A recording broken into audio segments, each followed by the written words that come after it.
안녕하세요. 오늘은 마운틴 곡스 비트코인 지급 개시라고 하는 이슈에 대해서 다뤄보려고 합니다.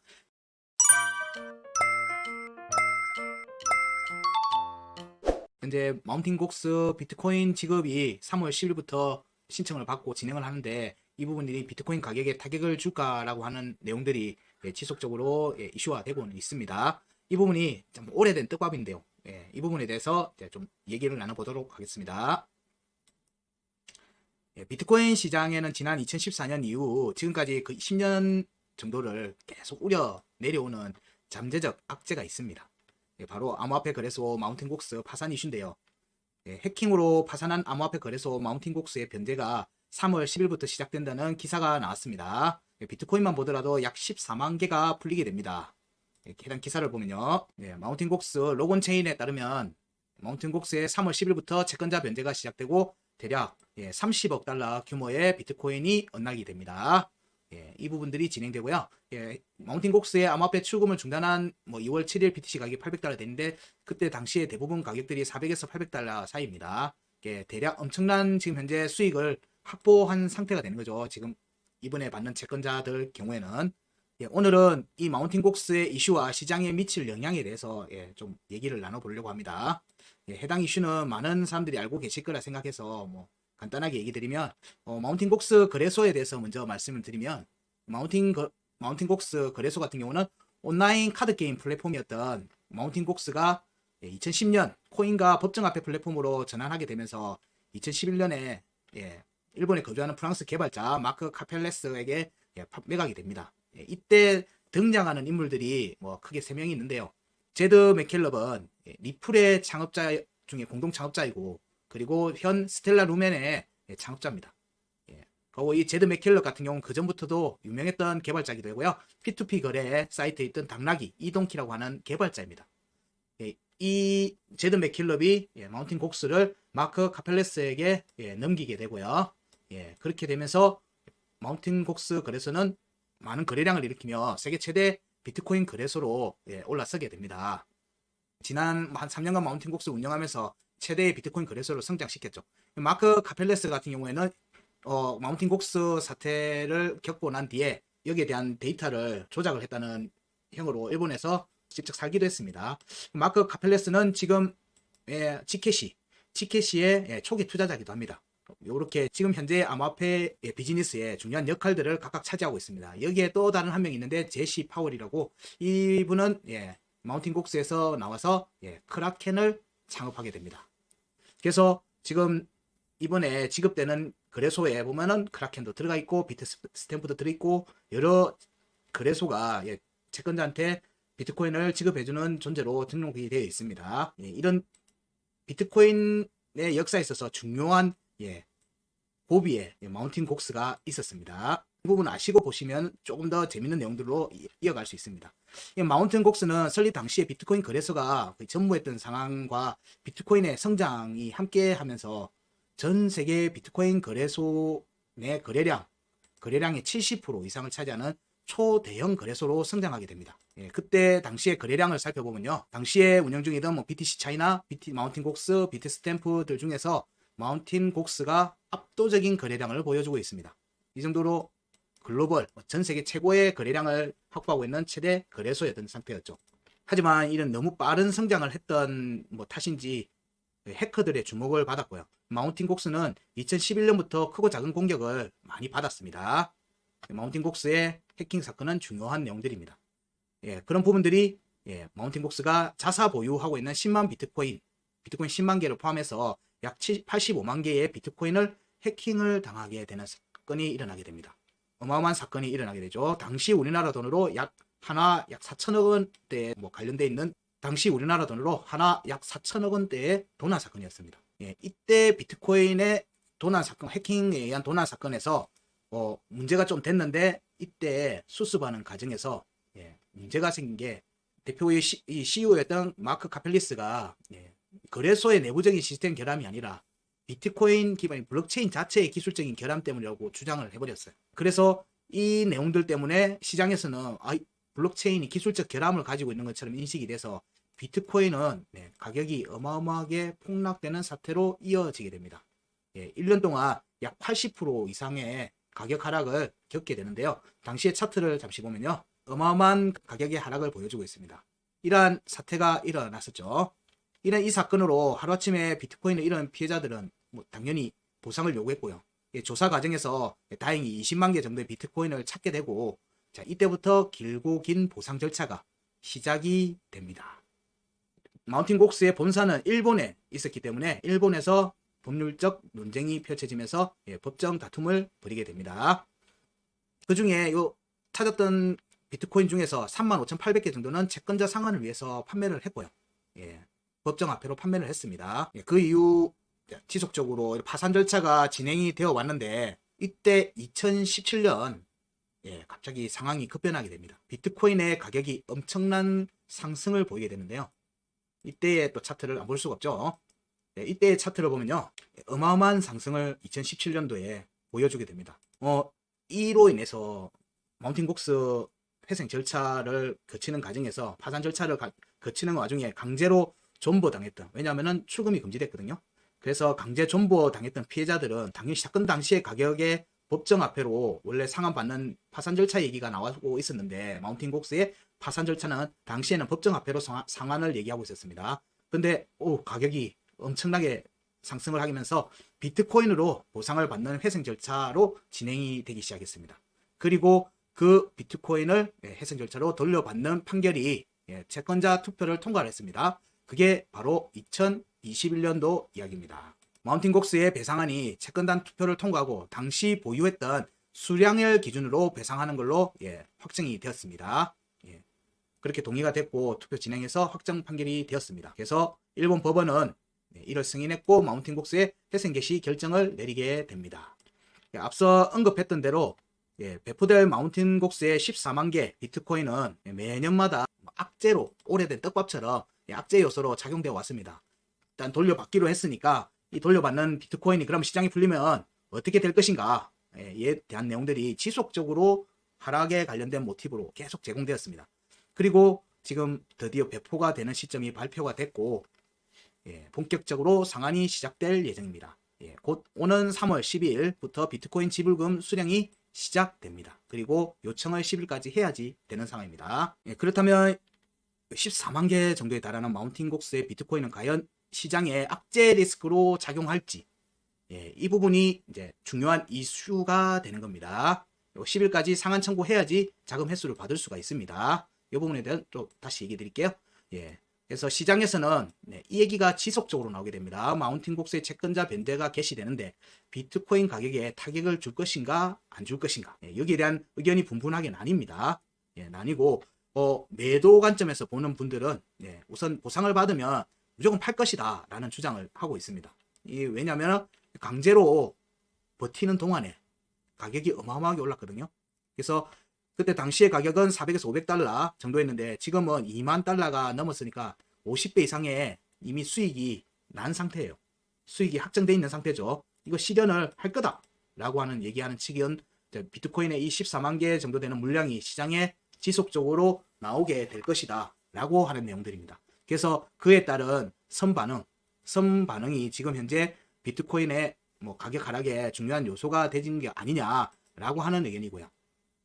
그리고 또 반대쪽 의견은 저 개인적으로는 반대쪽에 좀 더 무게를 싣고 있습니다. 우선 코인데스크 기사를 보면 2014년에 비트코인을 구입한 이들은 얼리 어댑터로서 이미 암호화폐 신봉자로 남아있을 가능성이 높다라고 분석하더라고요.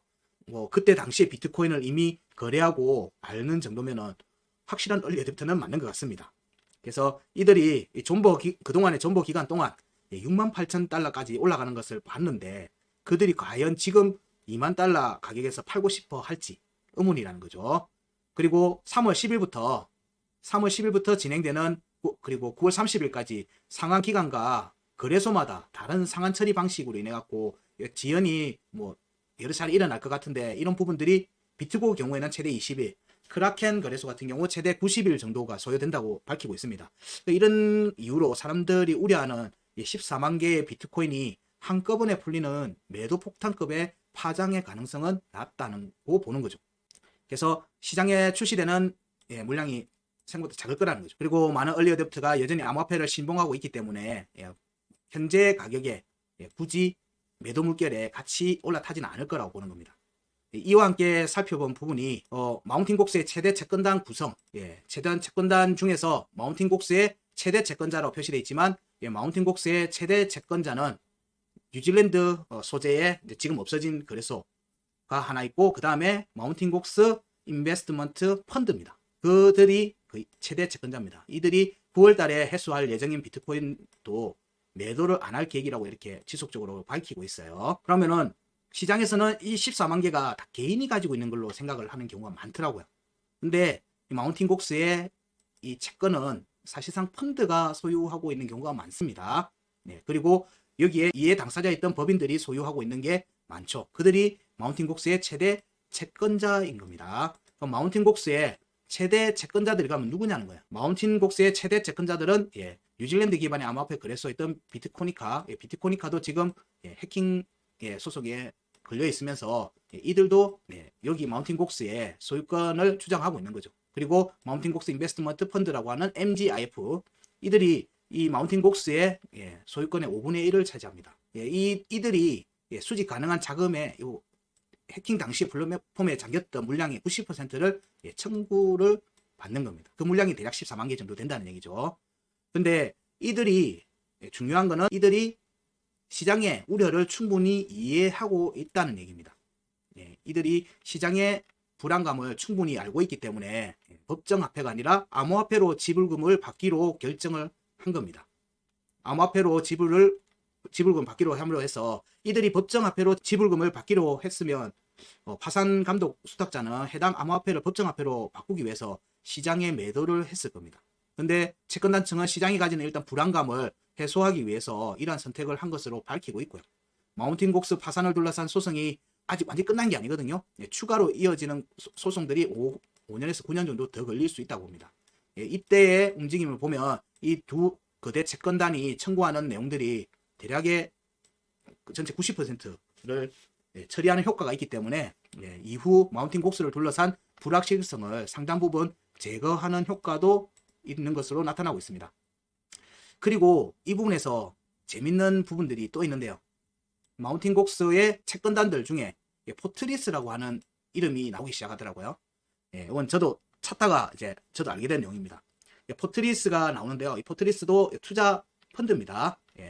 포트리스 인베스트 그룹입니다. 포트리스 인베스트 그룹은 2013년부터 비트코인 사모펀드를 운영을 했고요. 이들은 일찍부터 비트코인 사모펀드, 투자 펀드를 만든 작업을 많이 했었습니다. 이들이 채권단들을 대상으로 비트코인 청구권을 산다고 밝히면서 실제로 이 행위를 진행을 한 것으로 뉴스 기사에 검색이 되더라고요. 코인데스크 기사에 나와 있습니다. 2019년도 7월 10일자 기사입니다. 그러면 이때 포트리스 인베스트먼트 그룹이 뭐냐? 보면 2013년부터 이어오던 사모펀드고요. 2017년도에 소프트뱅크에 인수가 됐습니다. 그리고도 이후에 동일한 사업을 지속적으로 벌이고 있죠. 그런데 여기 포트리스의 최고 투자이사 CIO를 지낸 사람이 바로 마이클 노보그라츠입니다. 대표적인 비트코인 옹호론자이고 희망론자죠. 10만 불 간다, 20만 불 간다는 얘기를 막 하는 사람입니다. 마이클 노보그라츠라고 하는 이분이 바로 현재 암호화폐 비즈니스에서 중요한 역할을 차지하고 있는 암호화폐 자산 운용사 중 최대 규모인 갤럭시 디지털을 세우는 사람입니다. 지금 마운틴 곡스에서 시작해서 지금 현재 비트코인 비즈니스 여기 세계에서 나오는 인물들이 다수 출연하게 됩니다. 여기에 관련되어 있는 요소들이 마운틴 곡스 채권단에도 일정 부분 포함이 되어 있을 거라는 거죠. 그래서 이때 당시에 포트리스가 제안한 비트코인 청구권의 개당 가격이 대략 900달러입니다. 900달러.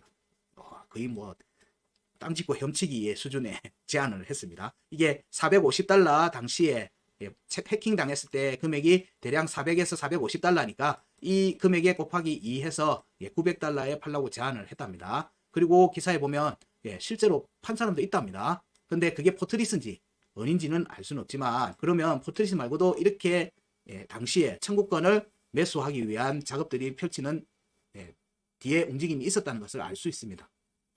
이런 부분들을 정리를 좀 해보면요. 현재 상황은 마운틴 곡스로 인한 오래된 불확실성이 해소되는 측면에서는 악재라기보다는 시장에서 지속적으로 비트코인 유동성이 줄어들고 있는 요즘 시점에서는 그동안 묻혀서 뭐 활용을 못했던 다량의 비트코인이 시장에 새로 공급된다는 측면에서는 지금 현재 비트코인과 관련한 비즈니스가 확대되어 나가고 있는 현재 상황에서는 오히려 장기적으로는 좋은 효과가 되지 않을까 저 개인적으로 생각하고 있습니다.